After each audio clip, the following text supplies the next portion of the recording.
नमस्कार दोस्तों।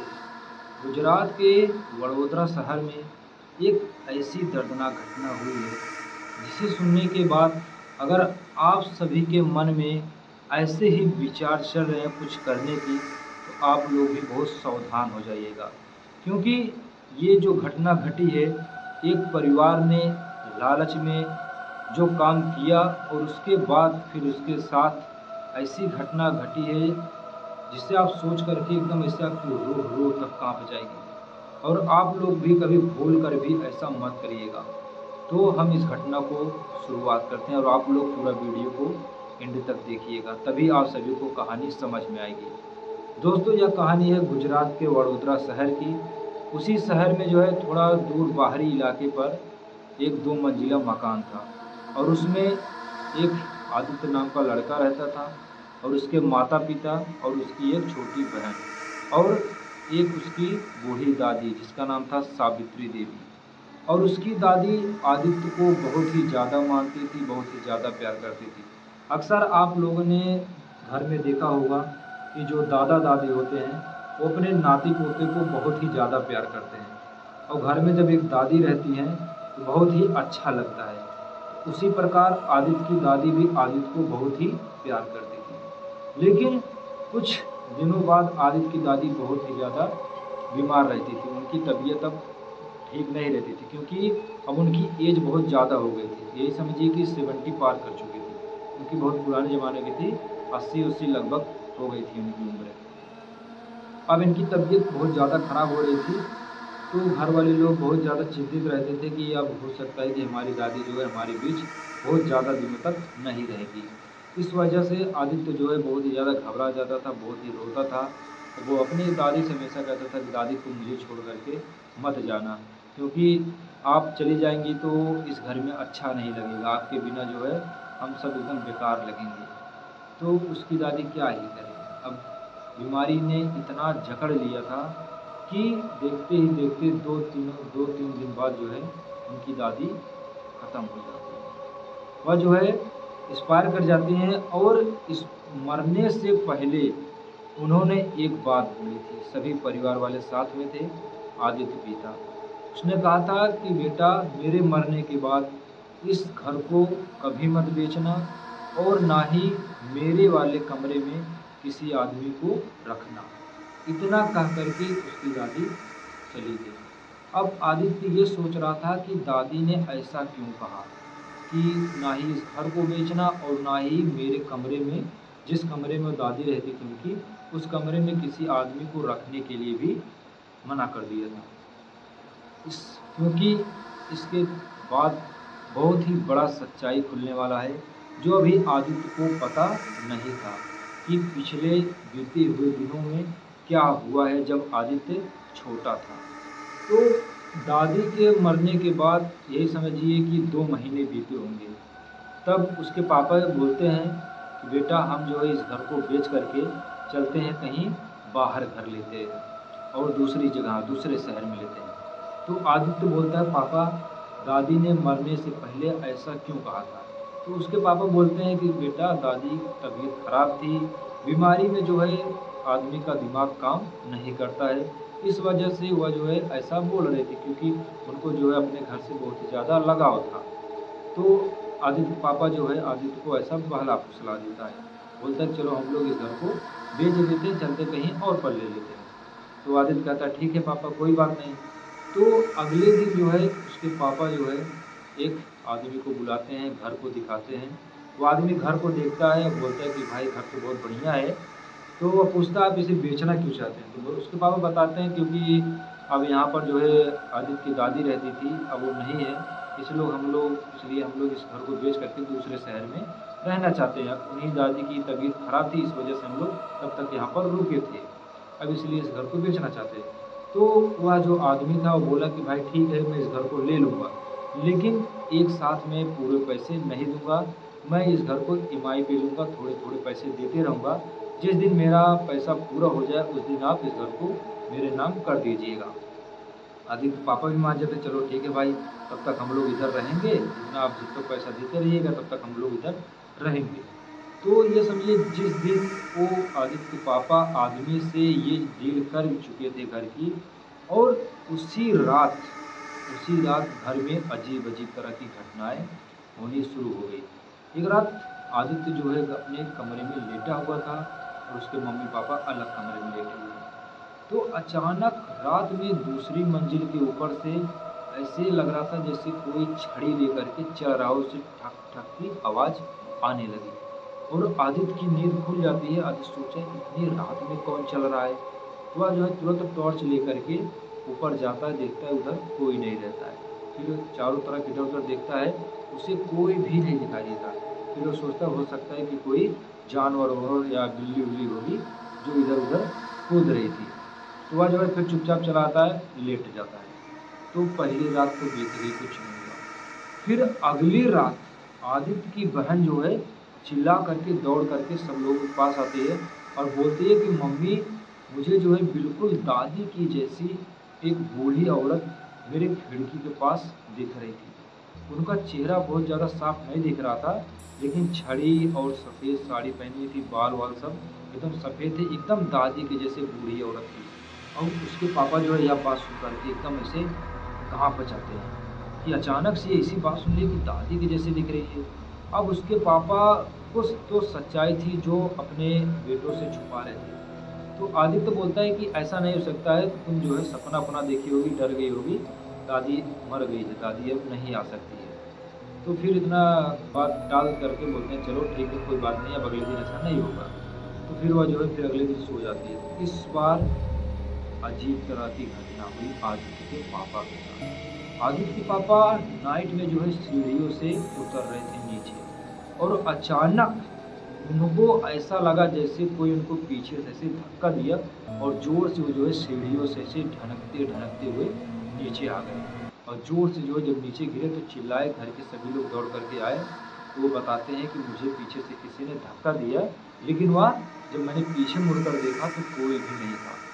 अब यह सब देख कर के अब पूरे परिवार वाले डरने लगते हैं। अब आदित्य भी थोड़ा-थोड़ा ये सोचने लगा कि मेरे घर में अजीब-अजीब ये घटनाएँ क्यों हो रही हैं?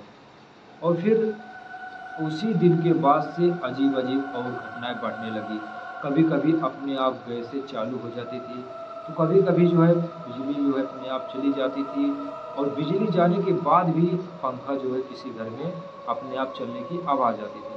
मतलब ऐसी तरह-तरह की छोटी-छोटी घटनाएँ होने लगी थी। और फिर एक रात ऐसा हुआ जब फिर से दोबारा आवाज़ आ रही थी, तो आदित्य जो है उठ करके वह सच्चाई जानने के लिए टॉर्च लेकर के वह ऊपर जाता है और इस बार अपना वह रिकॉर्डिंग मोबाइल चालू करके जाता है, मोबाइल में रिकॉर्डिंग। वह जा कर के छुपके से देख रहा था, सचमुच छत के ऊपर उसे जो है फ़ोन में, पर उसकी अपनी आँखों से नहीं दिख रहा था, लेकिन उसके फ़ोन में दिख रहा था कि एक वाइट कलर सफ़ेद में कपड़ों में और एक बूढ़ी औरत छड़ी लेकर के छत पे ऐसे-ऐसे टहल रही थी और ऐसे जो झुकी थी और उसका बाल जो है ऐसे लटका हुआ था और क्योंकि बूढ़ी थी, झुकी हुई थी, बाल लटका हुआ था, इस वजह से चेहरा साफ दिखाई नहीं दे रहा था। यह देख कर के आदित्य जो है इतना ज़्यादा घबरा जाता है, फिर तुरंत जो है वह नीचे आ जाता है और अब आदित्य के मन में ये चलने लगा कि दादी माँ एक नॉर्मल तरीके से मरी, अपनी उम्र जीने के बाद मरी, क्योंकि दोस्तों ये जो भूत-प्रेत आत्मा होते हैं, ये अपने आप अगर ये अपना ज़िंदगी जी लेते हैं, उसके बाद ये लोग नहीं दिखते हैं। ये तभी दिखते हैं जब किसी की कोई चीज़ अधूरी हो या कोई इंसान किसी की हत्या कर दिया हो, तब ये सब चीज़ें मिलती हैं। लेकिन इनकी दादी की आत्मा दिखाई देने की बात इनको आदित्य को जो है थोड़ा-थोड़ा खटकने लगी कि दादी माँ अपनी ज़िंदगी जी करके चली गईं, तो फिर ये आत्मा क्यों दिख रही है दादी माँ की? और फिर ये सब ऐसे सोचते-सोचते ही आदित्य जो है रात में अगली रात में ये सब सोच रहा था और अचानक फिर वह उठता है और जाता है दादी वाले कमरे में, क्योंकि आदित्य जो है अभी अपने दादी के कमरे में उतने अच्छे से रहा नहीं था और ना ही वहाँ की कोई चीज़ें वह देखा था, क्योंकि उसकी दादी माँ जो है मना कर देती थी कि ये सब चीज़ छूने के लिए। तो आदित्य उस रात में उठता है और जाता है अपनी दादी माँ के कमरे में और जब उस कमरा को खोलता है, तो देखता है, तो वहाँ पर जो है उधर एक तस्वीर रखी हुई थी भगवान की। उस तस्वीर को हटाता है तो पीछे जो है इतना बड़ा सा एक संदूक था, बहुत ही पुराना संदूक था, उस पर जंग लग चुका था। वह जब संदूक को खोलता है तो उसमें एक डायरी मिलती है, और डायरी जब वो खोलता है तो उस पर लिखा था कि आज से करीबन 10 साल पहले की बात है, जब आदित्य के दादा जिंदा थे, सावित्री देवी के पति। तो एक रात जो है कुछ चोर लोगों ने उस घर में चोरी करने के लिए आए, और जब सामान चोरी करके ले जा रहे थे आदित्य के दादा को, वो लोग नहीं दिख पाते थे। अचानक उनके दादा जो है रोकने लगे, और फिर रोकने के बाद सभी चोरों ने मिलकर दादा की उनकी हत्या कर दी थी, और जितना सामान लिया था सब वहीं पर फेंक दिया था। ऐसा लग रहा था कि वे चोर जो थे वो चोरी के लिए नहीं, दादा को मारने के लिए आए थे, लेकिन जब दादा नहीं मिले थे, तो वो लोग जितना सामान था लेकर के भागने की कोशिश कर रहे थे, लेकिन दादाजी बीच में आ जाते हैं और फिर ये लोग मार देते हैं। और फिर उसके बाद जब आदित्य ये पढ़ता है तो वह जो बहुत ज़्यादा इससे डर जाता है और डायरी को बंद करके रख देता है। और फिर वह सुबह जो है अपने पापा से पूछता है कि पापा, क्या इस घर में कभी जब मैं छोटा था तो इस घर में चोरी हुई थी और दादा की हत्या हुई थी? ये बातें सुन करके उसके पापा थोड़ा एकदम नर्वस हो जाते हैं, उनके माथे पर पसीना आ जाता है, और सोचते हैं कि आदित्य को कैसे पता चल गई ये बातें। तब उसके पापा जो है बोलते हैं कि हाँ बेटा, परसों पहले जो है यहाँ पर चोरी हुई थी जब तो छोटा सा था, और उन चोरों ने तुम्हारे दादा की हत्या कर दी थी, और तभी से तुम्हारी दादी माँ जो है बहुत ही ज़्यादा एकदम टेंशन में रहती थी। तो ये बात आदित्य जब जान जाता है, वह बहुत सोचता है कि अगर ये बात है तो इसके लिए तो दादी माँ की आत्मा नहीं देखेगी, क्योंकि अगर दादी माँ को किसी ने अपनों ने ही कुछ किया है तभी जो है उनकी आत्मा इस घर में भटक रही है। अभी भी जो है आदित्य ये सब चीज़ें मान नहीं रहा था। वह फिर अगली रात फिर उठा और जाकर के फिर वह जो है संदूक खोलता है और डायरी को निकालता है, और डायरी के इस बार लास्ट पन्ने पर उसे एक और सच्चाई मिली। उसकी दादी ने उस पर लिखा था कि तेरे दादा को मारने वाले कोई और नहीं, अपने ही थे।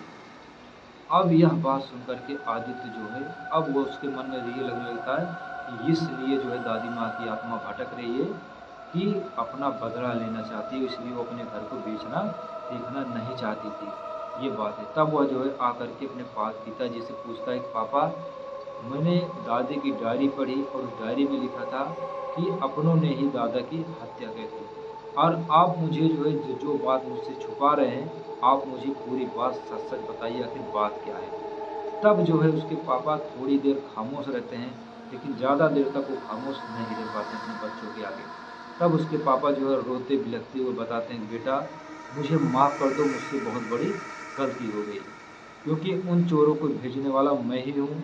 मैं ही सोच रहा था कि तुम्हारे दादा और दादी को मरवा करके मैं ये ज़मीन को बेच दूँ, क्योंकि तुम्हारे दादा जो है इस ज़मीन को किसी और के नाम करने वाले थे, क्योंकि उन्होंने एक लड़के को गोद लिया था।